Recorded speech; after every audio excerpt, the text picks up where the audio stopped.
Hey everybody, Matt Baer here, founder of Q4Launch. Excited to be connecting with you guys today on 5 strategies to increase fall bookings. It's absolutely crazy. It's like 95 degrees outside and I'm talking about fall bookings, but that's the story, right? I mean, fall sneaks up on us. We're so busy taking care of our guests, taking care of our businesses, everything going on throughout the peak summer season for so many of you that fall season seems to sneak up. I was talking to a prospective customer on the phone just the other day, and I asked him the question, what are your plans for fall?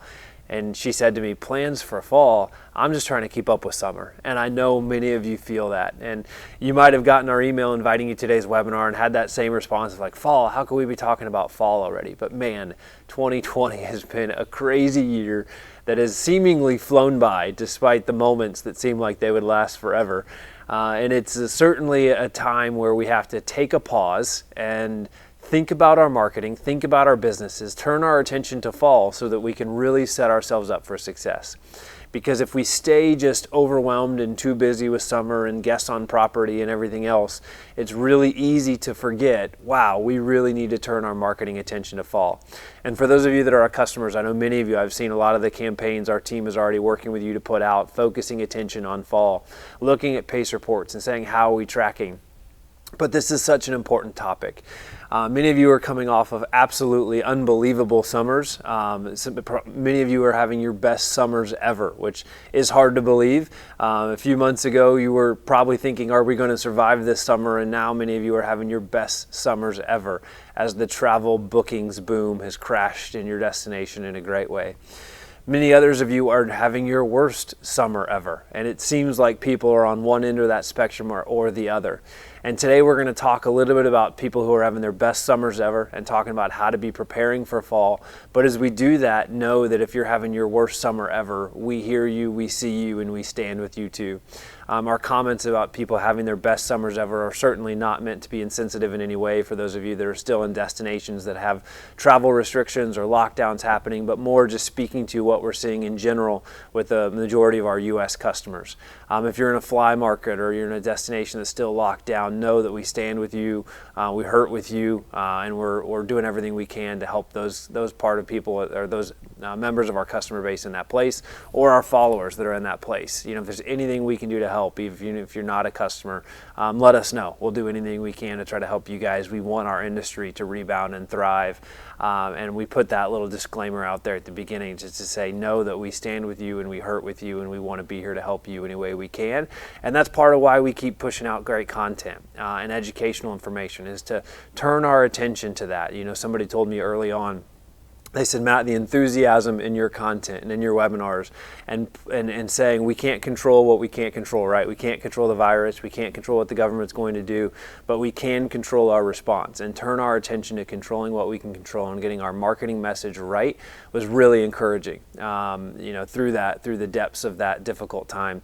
And maybe you're still in that place, but take some encouragement, control what you can control. Turn your attention to fall marketing and say, okay, what can I do? What audience can I reach in my customer base? And let's focus on that rather than the things that are outside of our control. And that's what we're going to spend our time together on today, is looking into that. So let's talk a little bit about what we are seeing and a little bit why we put in our marketing message for today's webinar, why we think this fall could be the best fall you've ever seen. So from Florida to Maine to California, we're seeing record levels of booking activity. Certainly there are exceptions inside of Florida that aren't seeing that. Certainly there's other destinations that are exceptions to that, but in general, we're seeing record levels of booking across our customer base. And it has been an absolutely wild summer in terms of that.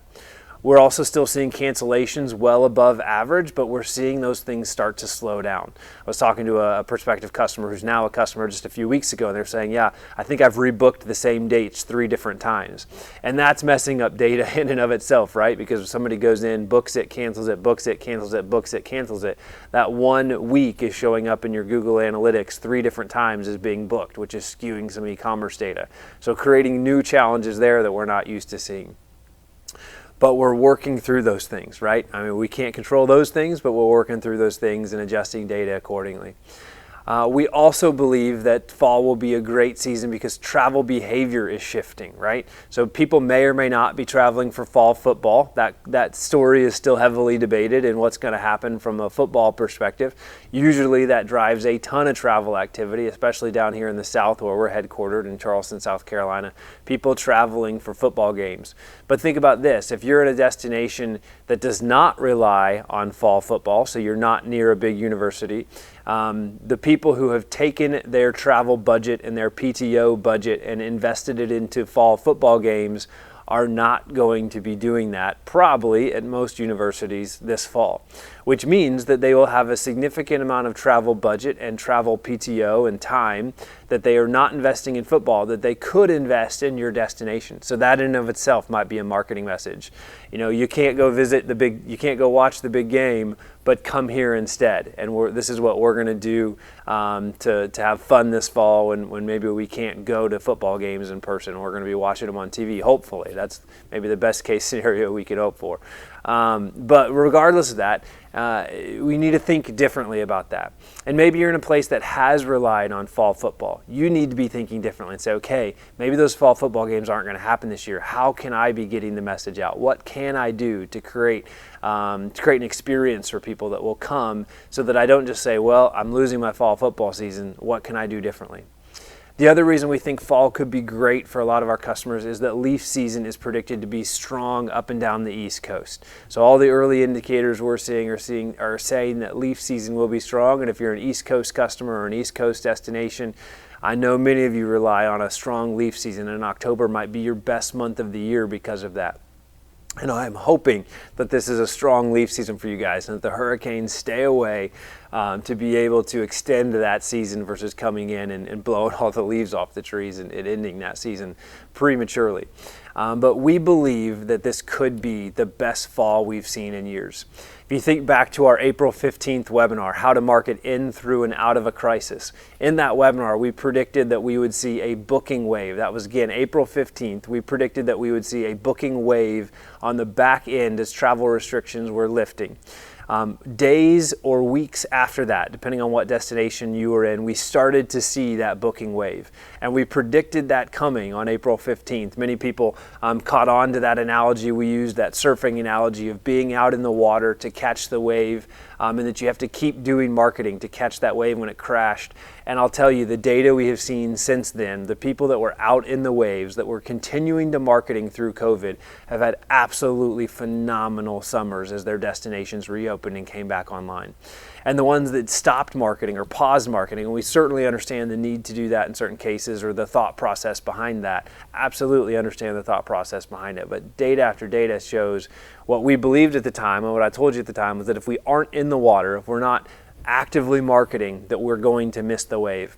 And while I think the wave was strong enough that everybody caught it to a certain extent, certainly the data proves that those that were in the water, were continuing to marketing, caught the wave in a much bigger way. And if you're still in a market that's locked down, the good news for you, I believe, is that wave will come to your destination. The good news for you is it's not too late to catch that wave. And we've actually had many customers in Hawaii and other markets that are still in lockdown signing on for marketing services, much more than I anticipated because of the vision to the future and saying, we believe this is going to be lifted. We believe these days will be behind us, and we're going to invest to make sure we're in the best place we can be when this is lifted and when this is behind us from a travel restrictions perspective. The same things that proved us right on our April 15th webinar, predicting this travel wave and travel bookings, make me believe that fall will be one of the best fall we've seen in years. The same economic indicators, the same human behavior, consumer behavior that made us believe this travel booking boom was going to happen on the back end are still occurring today. Those same indicators, the same behaviors are occurring today, and that is a big part of why we believe that fall will be one of the strongest seasons we've seen in years from a travel perspective. And you have to be positioned to be able to take advantage of that season. And that's what we're going to try to teach you today, is expand your thinking, open up some ideas to be able to position yourself for that fall travel season. One last thing that we think could really set off fall as one of the best seasons we've seen, and we don't know the timing on this, but there's certainly a lot of conversation around another economic stimulus, another round of stimulus, to possibly include another $1,200 stimulus check. Who knows what the amount will be or if it'll happen, but there's certainly a lot of indicators that point to that coming to reality.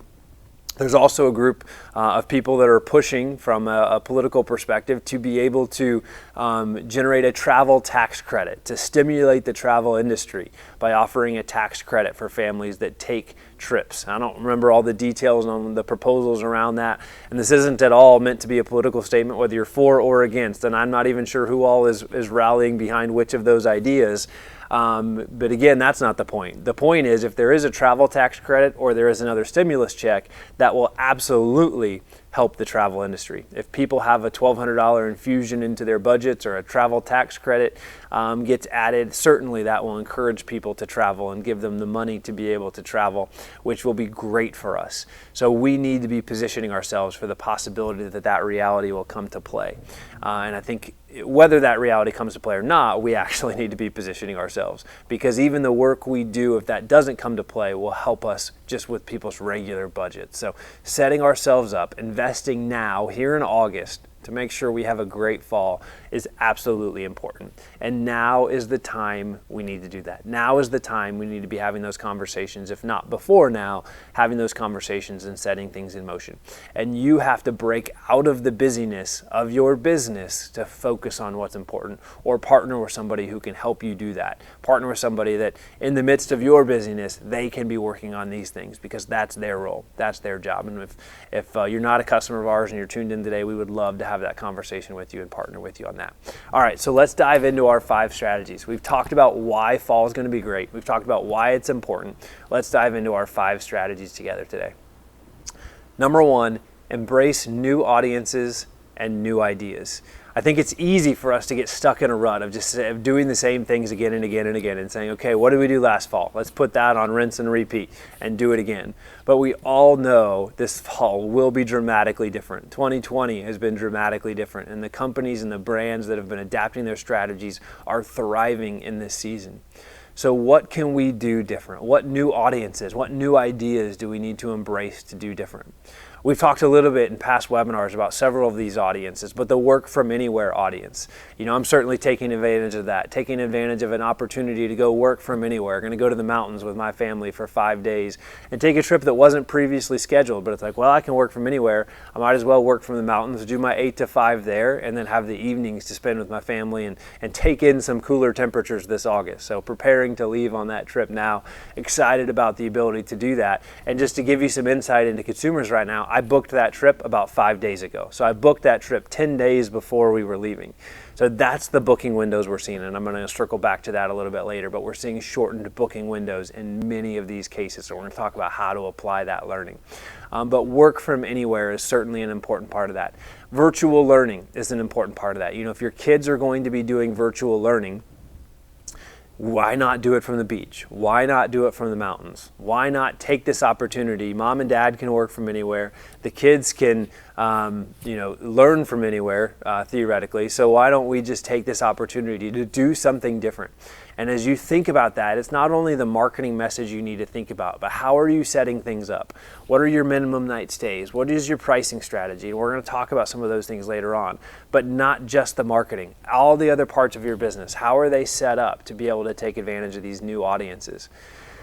Micro weddings. We just taught a whole webinar dedicated to this topic a few weeks ago. I know we had a lot of people who tuned in for the first time. They'd never been to webinars with us before, and if that's you today as well, we're excited that you're here. Welcome.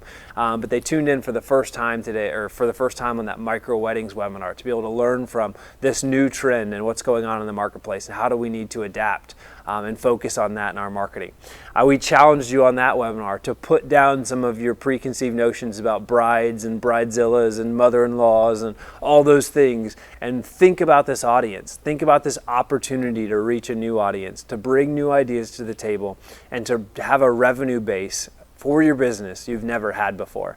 And I think in this season that's especially important, where it's certainly not business as usual, but we have some opportunity to reach new audiences and create new revenue opportunities as we do that. We've also talked a little bit about staycationers, but I wanted to give you a high-level overview of a success story we saw from one of our destinations. They're in a destination that is certainly a fly-to market, and they have closed their airport, and their airport remains closed. So you could, at that point, say, okay, well, we're just going to write it off. We're going to write off 2020, and we're going to come back for 2021 and hopefully be stronger. But this customer didn't do that. They really said, all right, let's focus on this staycationer audience. We think we have something here. And in April, launched a staycation plan. And it absolutely failed. It did not go well. They did not get the results they wanted to see. But what I love about this story is they didn't say, okay, staycations are not going to work. They said, okay, let's learn from that failure and let's try it again. And we worked with them to relaunch that plan in June and generated over $200,000 in staycation bookings. And the pay-per-click part of our strategy generated a 90x return on ad spend. So for every dollar they spent on Google Ads, generated over $90 in trackable ads connected to that campaign. And there's a lot that went into that, a lot of details I'm not going to get into today, but a couple key things there. And I think the most important, that if you fail, try again. I remember being in Boone, North Carolina, and we were walking through the downtown. I was set to go to a coffee shop and just wait out. My mom and my sister and my wife doing some shopping. Sit at the coffee shop with my dad and just hang out for a few minutes. But on my way there, I saw a t-shirt in the shop window, and it said, if at first you don't succeed, skydiving is not for you. And while I certainly agree with that sentiment as it relates to skydiving, if at first you don't succeed, marketing is for you. Because the reality of marketing is it's a lot of trial and error. It's a lot of little bets. You try things, you fail, you learn. You try things, you succeed, you learn. And you constantly learn, fail, learn, succeed, and come back at it better the other time. So if at first you don't succeed with a marketing idea, it may not be that the idea itself was bad. It may not be that the target market wasn't there. It may just be that the execution was flawed. And what can you learn from that execution and come back at it again and try it again? And while that is certainly true of marketing, actually that's true of a lot of things in your business. Just because it fails doesn't mean it's not going to succeed. It just means that maybe you didn't have it quite right or the timing wasn't quite right. So try it again before you write it off. Some of the things that we do at Q4Launch that are the most successful for our customers started initially as failures, but we saw them through, we tried them again, and turn them into success stories. And I'm sure you're thinking about things in your own business that connect into that and say, okay, let me try that again. I tried that, I thought it was going to be a success, it wasn't. Let's revisit that. Let's really learn and lean in and see what we can do differently. One of the things we talk about at Q4Launch with our team is a process of plan it, do it, check it, adjust it. And I think that is a great rhythm for you as you're planning marketing or you're planning anything else in your business, to plan it, do it, check it, adjust it. And whether it was a success or a failure, you can go through that same 4-step process of plan it, do it, check it, adjust it. All right, so we've talked about expanding into new audiences and new ideas, opening up our mind, and if at first we don't succeed, retooling and relaunching before we quit. Let's move on to idea or tip number 2. Start or increase your paid search presence. And what I'm going to talk through with paid search is actually true of all marketing mediums, but we've seen a unique position from a paid search perspective. This summer, and really coming out of the travel lockdowns back in April, we have seen record levels of return on ad spend for our customer base. And absolutely insane return on ad spend numbers coming in for our customer base. At the same time, we talk to people every day who are not seeing those numbers, and there is still a tremendous amount of money wasted from a return on ad spend perspective. I was talking with somebody just last week, and they said, and I asked them, how's your pay-per-click campaign going? Saw they were spending maybe $2,000 a month on pay-per-click. They said, oh, it's going really well. We're generating a 20x return on ad spend. We think we're really crushing it. And I said, all right, well, let's dive into that and let's look at that. And as we pulled the layers of the onion back, what we found was that all they were doing, their agency was spending their entire budget on branded search, meaning people that were searching for their brand name or a variation of their brand name. And I asked the question, I said, is it important to you to only reach people who know you exist, or would you like to be reaching people that are coming to your destination and looking for a hotel or a B&B or a vacation rental? And they said, oh no, we definitely need to be getting in the path of people who are looking for hotels, vacation rentals, B&Bs. They're actually kind of this combination of all 3 verticals that we work in at this particular property.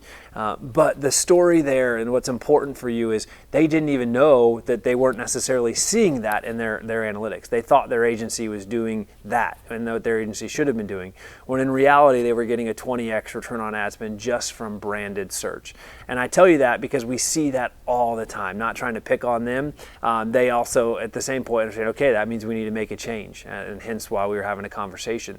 But if so many people fall into that trap where they're not quite sure what's actually happening from a Google Ads perspective or from a return on ad spend perspective, or they do know return on ad spend, but maybe it's not, they don't know the inner workings of all that to really understand why is that generating what it's generating, or what changes do we need to make. The reality is if they're just doing paid search, maybe they should be producing a 40x return on ad spend. Or maybe they need to change the strategy, as I think they're going to, and really pivot into more destination keywords as opposed to just branded keywords. So there is an unbelievable amount of opportunity. You know, in my years as a marketer, I don't think I've seen another single opportunity as unique and as directly correlated as paid search has been in the last few months. And it certainly won't stay there. You know, as more and more people turn their pay-per-click budgets back on, we're seeing it all the time. Cost per click is going to go back up to where it was pre-COVID, and a lot of other things are going to change in that space. But even pre-COVID, it was working really, really well. Post-COVID, it's just been unbelievable how well it's been working. So if you're doing pay-per-click and you're not doing it with us, we would love to talk to you and just take a 10 to 15 minute look into your Google Ads to help you understand, is it performing like it should? Share some industry benchmarks with you. Get in touch with us. We'll drop our contact information there on the screen to help you think through that. If you're not doing pay-per-click, whether you're a customer of ours or you're not a customer of ours, but you're not doing that part of a strategy, I cannot encourage you strong enough to think about that this fall. You know, essentially pay-per-click is just adding demand for your product, right? Supply and demand, the basics of economics. Pay-per-click is a demand engine for your product. And we can spin that up and get in the path of that demand very inexpensively and very quickly, and drive return on investment very quickly. You know, we talk about the fact that our goal for all of our customers is a 5 to 10x return on ad spend averaged across our customer base. And to put that in perspective, the industry average is about a 3 to 5x. So we want to outperform the industry by about double. We want to do twice as much return on ad spend as the industry average. But so many people are even performing under the industry average. And if you don't know where your return on ad spend is, if you can't quote that number or pull that off of a marketing report, you need to consult somebody and get a second opinion on that, because you're probably leaving money on the table.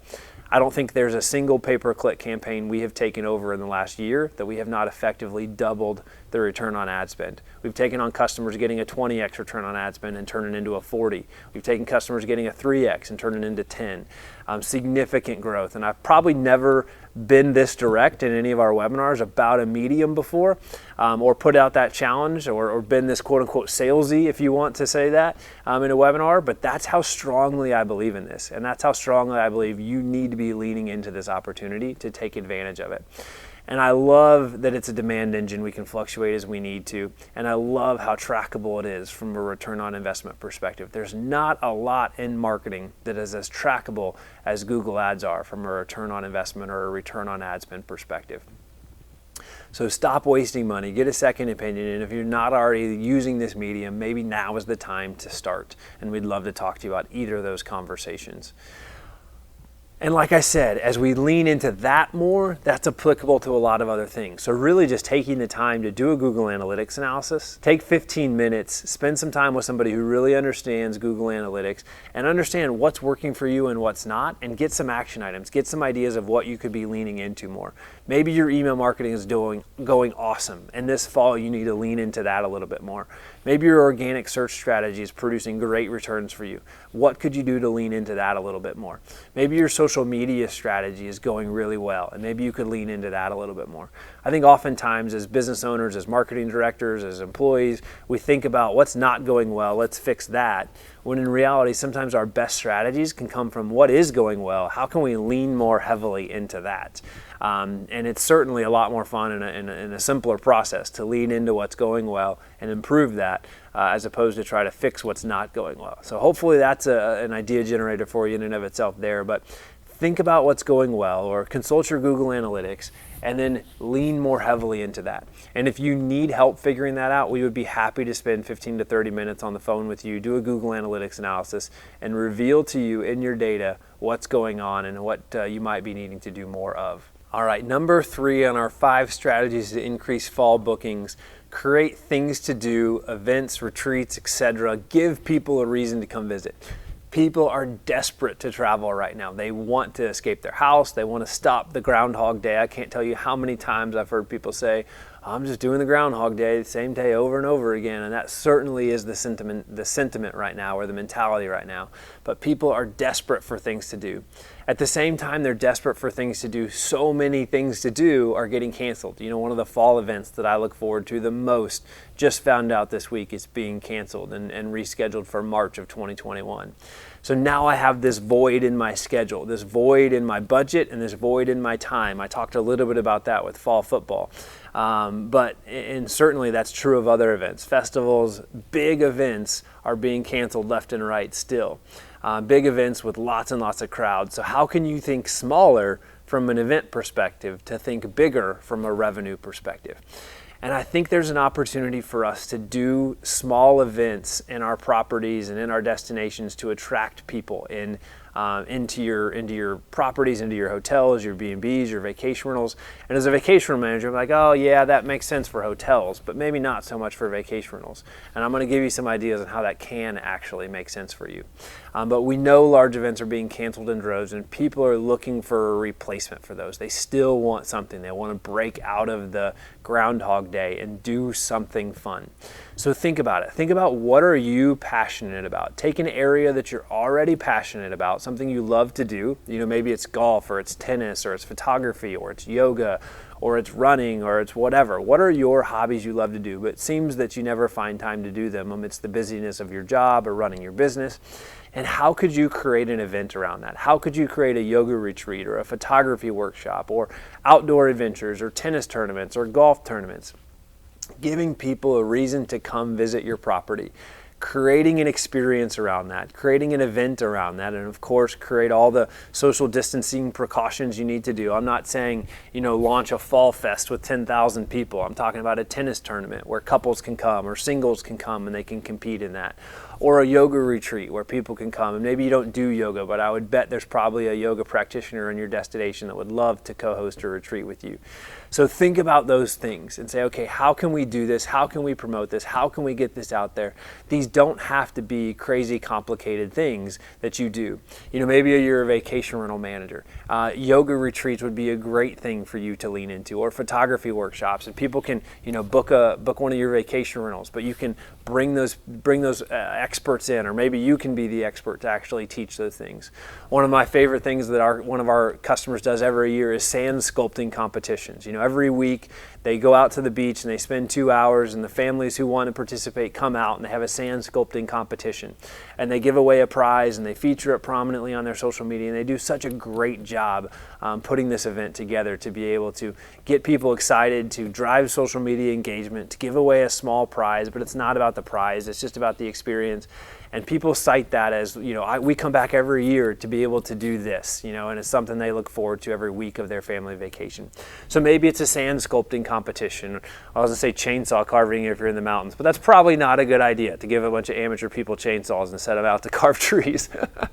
But figure it out. What is it for you if you're in the mountains? Maybe it's hiking, or it's something else, but so many opportunities to create these events, these retreats, these experiences that people can have this time of year, and do that in a safe, socially distant type setting to be able to have that fun. And I think that's why outdoor activities have become so hugely popular, because it's safe, it's something we're all comfortable doing.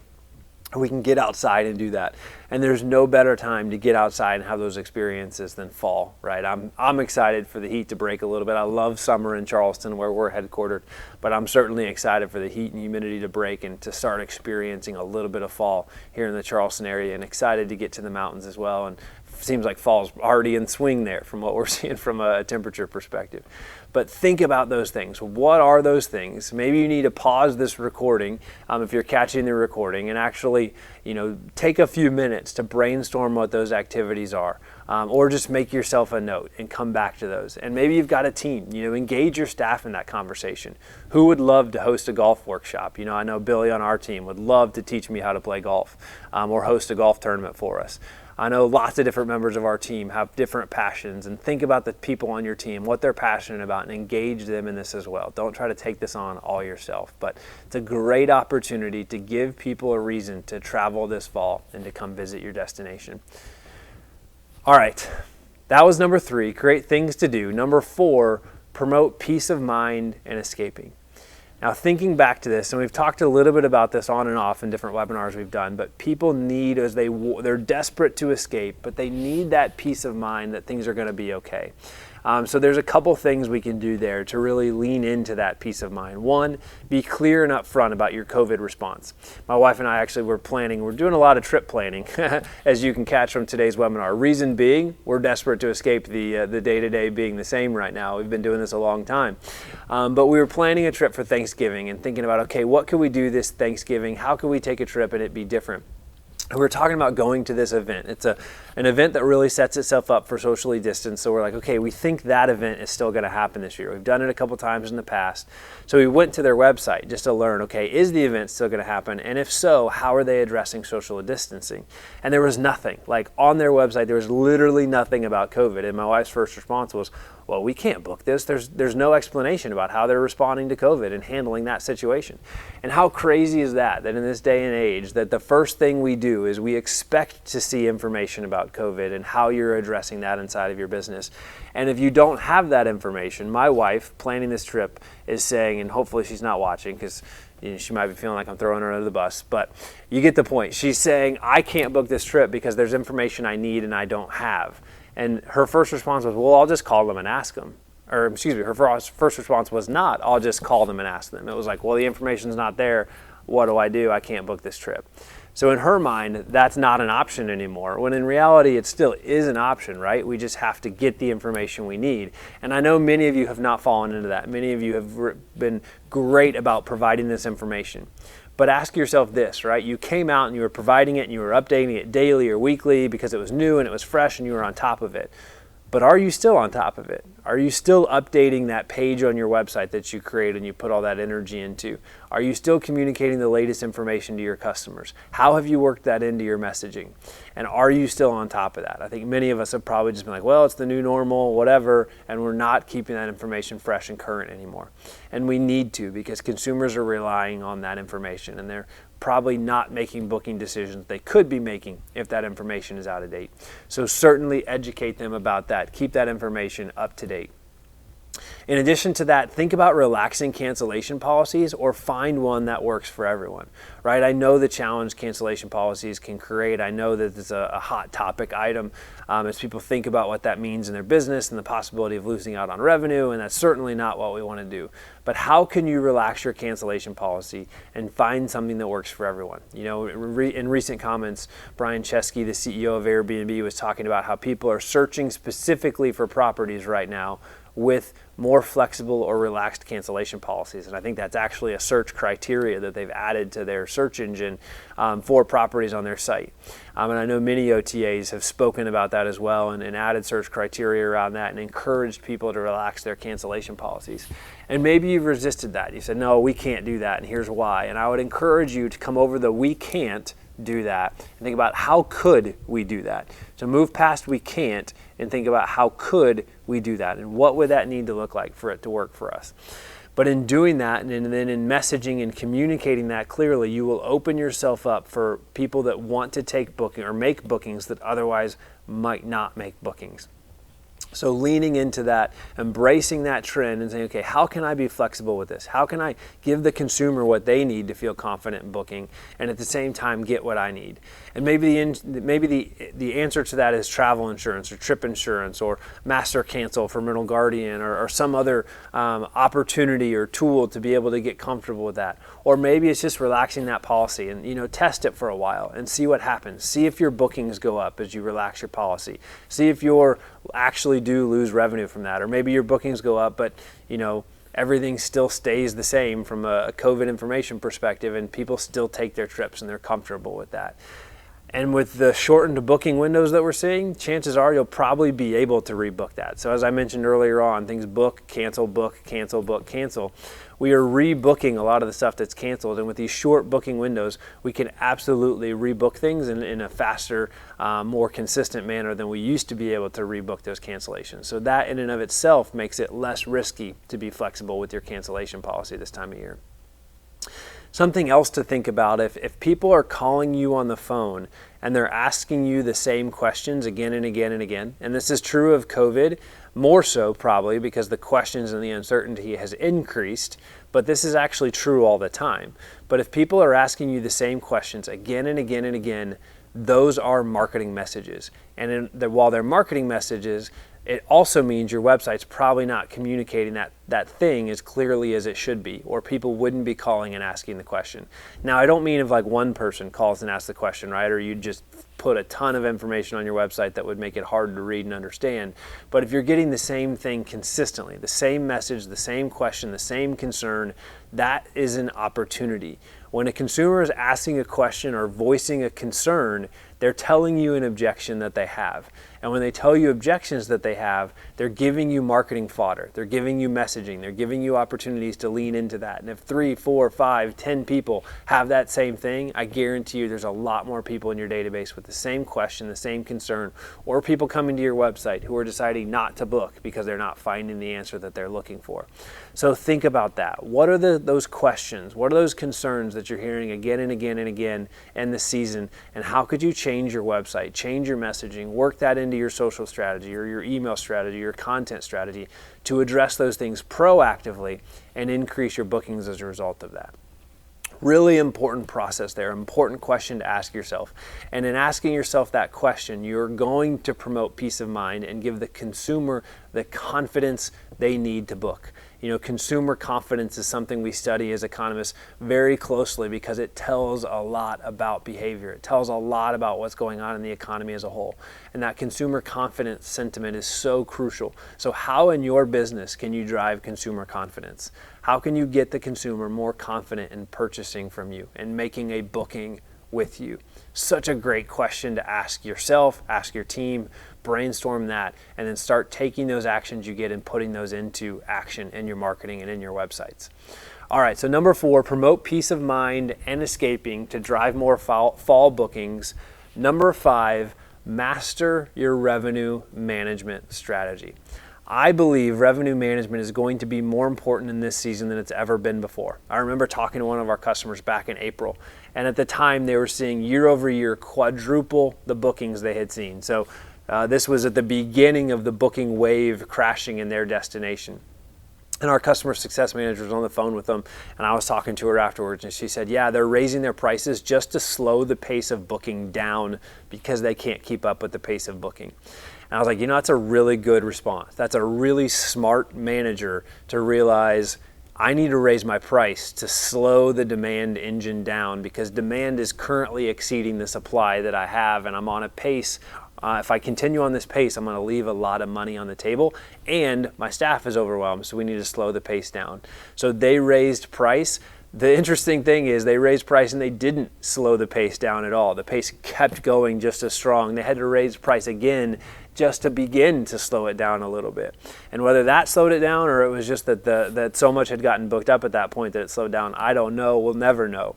But the point being, revenue management in this season is incredibly complex, but it is also an opportunity to rethink your strategy because so much is different this year than last year. You need to lean in and rethink your revenue management strategy and say, okay, in light of what's going on today, how do I need to rethink my strategy? You know, I talked a little bit earlier on about, or actually several times, about the fact that the booking window has shrunk. Historically, many people have dropped price as the booking window or as the booking was coming, right? Because if those dates expire with no one booking them, they're worthless. So people have dropped price as dates have gotten closer. But with booking windows shrinking, you need to hold on to your price longer before potentially dropping that price. You also need to be tracking your pace reports, but as you're tracking those pace reports, like you always have, hopefully, knowing that that shrinking booking window means that your pace reports are probably not, you can't read them and use them the same way you have in the past. Because if you're behind pace, that for 2 weeks from now or a month from now, that's probably actually where I would expect you to be. It doesn't mean you will stay behind pace. And you need to look back and say, okay, what have we been picking up over the last couple weeks? And what do those booking windows look like for our business specifically? Because each business, each destination, each inventory type is going to be very different from a booking window perspective. So thinking about that. The vacation rental we're staying in just a couple days actually was just completed and went on the market. And with it, I believe we booked it like the day or the day after it went on the market. And I know this because I'd just been on the vacation rental manager's website the day before, and the property wasn't there. And the photos of the property looked like they were taken by a maintenance guy. The bathrooms had no mirrors up. You could tell things weren't finished. But the first they had this coming weekend available, they had the previous weekend available, and then this coming weekend available that we were actually going to be booking it. And I said, wow, this property's brand new, and realized that. But I went back to check, and actually within like the day of me booking, they actually booked the weekend ahead of that or behind. You kind of get what I'm saying. I'm confusing myself here with the timing of all this. But within like 3 days of that going live, they had booked the weekend coming, and then we booked the weekend after that. Point being that booking week windows are very, very small right now, that you could even put a property live or inventory live and have it booked for this coming weekend in the middle of the week. Before, those things weren't happening. It certainly would have taken longer for that property to book up, but people are anxious to escape, and you've got to be thinking about that as you're thinking about your revenue management strategy. And really trying to understand and say, okay, what else is changing this fall? Like, what else is going on in my destination this fall that I need to be leaning into my revenue management strategy and addressing that differently than you have in the past? So a lot to go on there. Overall, though, I would say do your best to maintain your rate integrity. And if you're looking back at your summer and your summer filled up despite what was going on with COVID and you had a great summer, that's an indicator you're going to have a great fall. And maybe now is the time. Ahead of that, you actually need to raise your fall prices. Maybe you lowered your prices in the spring because you were just trying to get people in the door and you were worried about COVID. You need to raise your price. Maybe you kept your price the same as 2019 because you weren't sure what was going to happen, or you just haven't taken time to revisit it. But you had a great summer. Your summer 2020 was stronger than your summer 2019. Another indicator, we need to raise our fall price over our 2019 prices. Think about those things, and that's not across the board maybe. Maybe it's just I need to raise my weekend price, or I need to raise this price or that price. Maybe there's just pockets of dates you need to revisit pricing for. But certainly take some time, set it aside, evaluate how summer of 2020 went, and then think about all those things I've talked about and put them together for what do I need to do with my fall season rates before it's too late, before those dates are all booked up. That shrinking booking window has given you a little bit more of a margin of error there to deal with. So you've got an opportunity yet to change those fall rates. All right, those are our 5 strategies, but I've got one more thing I want to touch base with you guys on today. As I was preparing for today's topic, I talked to some of our team. I said, hey, if you were talking to our audience, the people that follow our webinar series, what would be your one thing? And one of our team members said, just do something. My advice would be to just do something. And I was like, I'd already written my 5, so it didn't make it in my 5, but I want to connect with you on it here because I think it's a really important thing to think about. The people we're talking to from a sales perspective, there are so many people paralyzed by uncertainty and by fear. And we have some customers that have paused marketing, that are still paused, and they're paralyzed by uncertainty and fear. And the reality of that is, and I've talked to several people about this, we don't know what the government's going to do. We don't know what the virus is going to do. We don't know what the future is going to look like in a lot of these cases. But we do know what the present looks like. We do know that. And in the sense of control what you can control, we can control our response to the present situation. And based on that, and this actually ties back to one of the very first COVID webinars we did, I talked about plan for the long term, but in the short term, pivot a lot. And reality of that, what that means is we need to take the information we have today and we need to create a plan, a marketing plan, a strategic plan, a rate plan, whatever, lots of different plans. We need to create a plan and we need to execute that plan. And as the information changes, as we get new information, we need to be able to pivot on that plan. And certainly we can. With new customers, we've written a policy in there that says if COVID information changes, we will pivot accordingly. We can pause this if we need to and pivot accordingly because we want them to be confident in that. But my point is, we don't know what we don't know. There's a lot of fear and uncertainty, but we need to do something. The data we have seen is proving that the people doing something, the people continuing to market through COVID, are having great success. And those that aren't are leaving a lot of opportunity and a lot of money on the table by not marketing. So take what you know, take the information you have today, create a plan, execute that plan, and as new information comes in, revisit your plan and say, based on this information, do I need to change my plan, yes or no? And if the answer is yes, great, make those changes. If the answer is no, you move forward. But doing nothing is not a solution. Doing nothing, burying your head in the sand, is not the answer to the problem. So my encouragement for you to do today, amongst all the other 5 strategies, everything else I've said, is that uncertainty will remain. Uncertainty will remain this fall and will probably ramp up. As we get closer to the election, the politicians on both sides of the aisle are going to try to use uncertainty to drive their own agenda. We know it's true. It's just business in that world. And in a lot of worlds, people use uncertainty to drive their agenda. But what you need to do is set the uncertainty, set the fear aside and say, I'm going to create a plan based on what I know. I'm going to execute that plan, and I'm going to revisit my plan when new information enters the picture. Other than that, move forward, set it aside, and execute. And if you do, you will feel more peace. I guarantee you will feel better if you set those things aside and move forward in your plan. You'll feel better. Your satisfaction, your happiness, all that will be better, and your business will benefit from it. Your job will benefit from it. Your coworkers will benefit from it. So set the uncertainty and the fear aside. Know it's going to be there. Create a plan. Execute the plan. I hope that was helpful for you today. I've loved putting this together, sharing these ideas, these insights, this information. I hope you pulled some nugget out of our time together today. If you did, I'd love if you'd share that in the comments below. Just share what stuck out to you from today's webinar in the comments below if you're watching this on YouTube. Or if maybe sharing in the comments below isn't what you want to do, but we would love if you'd leave us a 5-star review. Go to our Google page, leave us a 5-star review, and put in that review what jumped out at you, what insight, what helped you today. Those reviews mean a lot to us. Just as they do in your business, those reviews really help us and give us encouragement that we're on the right track, that we're doing the right things, that we're sharing ideas, and I love going back and reading over those things that inspired you. Maybe you have an idea for a new webinar, something we could teach this fall that would help you in your business. Email us that as well. We'll put our information on the screen there. And if you need help with anything we've talked about today, you want a free Google Analytics analysis, you want us to take a quick look at your Google ads, or there's anything we can do to help you as you're preparing for your fall marketing season, please get in touch with us. Our contact information is there on the screen. We would love to talk to you about the possibility of any of those things or the possibility of working together this fall on your website or your marketing strategy as you do something this fall to make this fall the best fall you've ever had.